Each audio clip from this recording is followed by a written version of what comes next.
안녕하세요. 저는 전주 우석대학교 조경학과 신현시 교수입니다.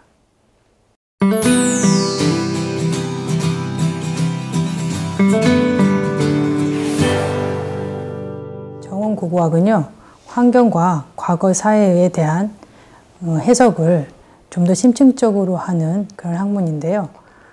과거 환경에 대한 정보를 좀 더 상세하게 되찾는 그런 학문이라고 보시면 됩니다.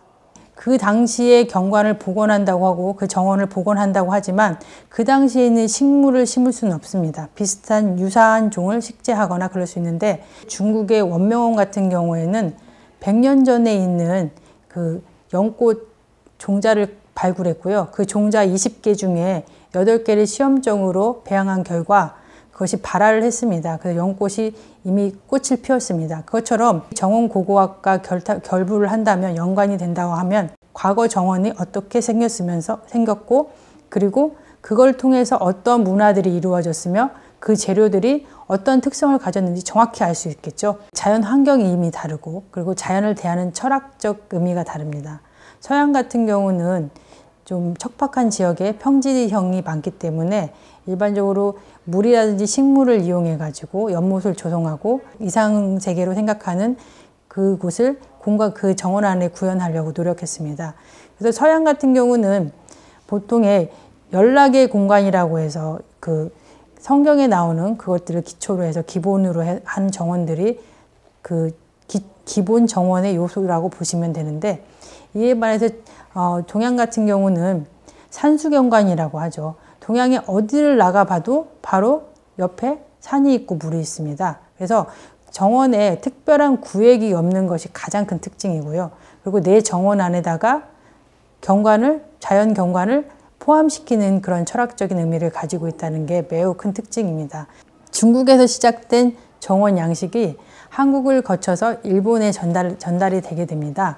근데 이 중국에서 시작된 이 정원들은 중국과 일본이 유사성을 가지고 있고 한국과는 차별된 형태를 나타내는데, 중국과 일본 같은 경우는 인공적인 요소가 많고 그리고 자연을 상징화했다는 거에 큰 특징을 가지고 있는 반면에, 한국 같은 경우는 경계가 없고 네모난 방지에 다리를 2개 걸치고 있는 정자라든지 그 뒤에 있는 소나무 2-3 그루, 이걸로서 한국 정원이 대변된다고 볼 수 있습니다.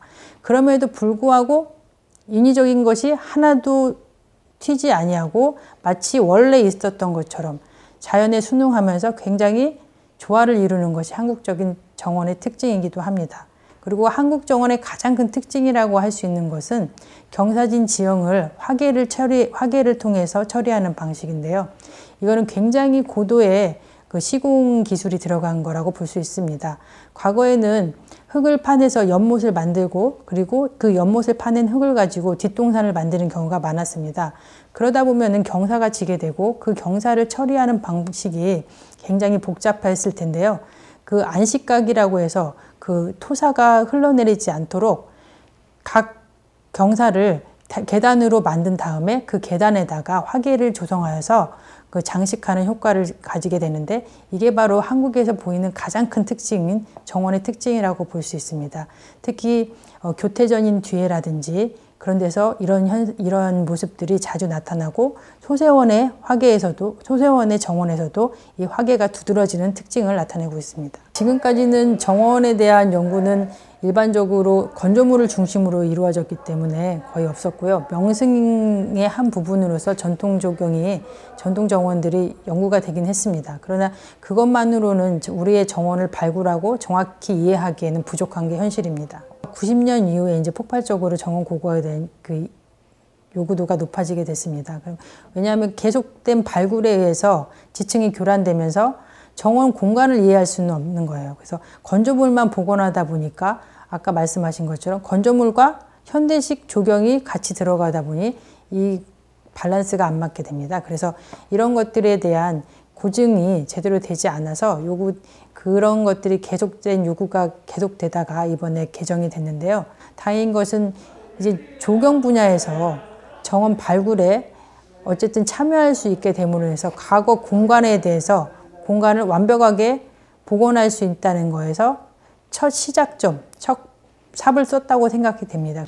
정원 발굴에 있어도 문화재적 정원 유적이 있다고 근거가 나오게 되면 먼저 가서 저희들이 그 항공 드론이라든지 사진 촬영을 통해서 라이다라든지 이런 것들을 통해서 지형에 대해서 이제 분석을 하게 됩니다. 정원의 위치라든지 그리고 그 유적의 증거들을 단시간 내에 빠른 시간 내에 그것들을 발굴해내고 그것들에 대한 증거를 찾아내는 데에 먼저 도입되는 겁니다. 그래서 발굴단이 들어가기 전에 저희가 먼저 그거에 대한 근거가 있다고 하면 먼저 가서 조사를 하고 그 경관에도 유추해보고 그래도 그 경관을 기록하고 그런 다음에 발굴이 이루어진 다음에 복원이 된다고 하면 저희가 기록했던 정원고고학 분야에서 기록했던 것들을 가지고 다시 복원에 사용되는 것입니다.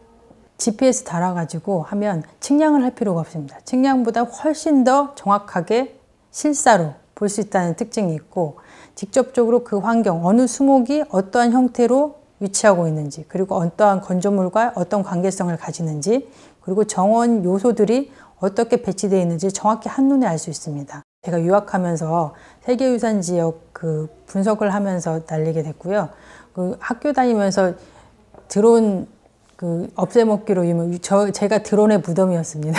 제 손에 드론이 오기만 하면 항상 날려보내서 교수님들이 많이 걱정하셨는데 다행히도 요즘은 기술이 너무 좋아지셔가지고 단순하게도 날릴 수 있는 그런 형태들이 많이 나왔습니다. 그래서 다행스럽다고 생각합니다. 한 몇 대 정도 날려봤어요? 세대. 식물 지정, 식물을 천연기념물 지정을 한다든지 명승 지정에 참여하고 있습니다. 일반적으로 조경학과에서 할 수 있는 일은 명승과 관련된 일과 천연기념물을 지정하고 이 지정에 있어서 제가 이제 그거에 대한 의견을 제시하게 됩니다. 제 의견이 반영이 되어서 문화재를 지정하는 데 쓰이게 됩니다. 지금까지 저희 우석대학교에서는 정원고고학과 관련된 그런 개설된 항목이 없었습니다. 그런데 다음 학기부터 개설이 되게 되고요. 학생들이 이것을 통해서 좀 더 다양한 분야로 진출하여서 조경에서 빛을 발했으면 하는 게 제 가장 큰 바람이고요. 두 번째로는 정원고고학 하면 저희 우석대학교 조경학과라는 말이 나올 정도로 저희 학생들이 전문화되고 그리고 그거에 대해서 잘 알 수 있는 그런 학과로 발전시키는 게 사실은 가장 큰 목표이기도 합니다.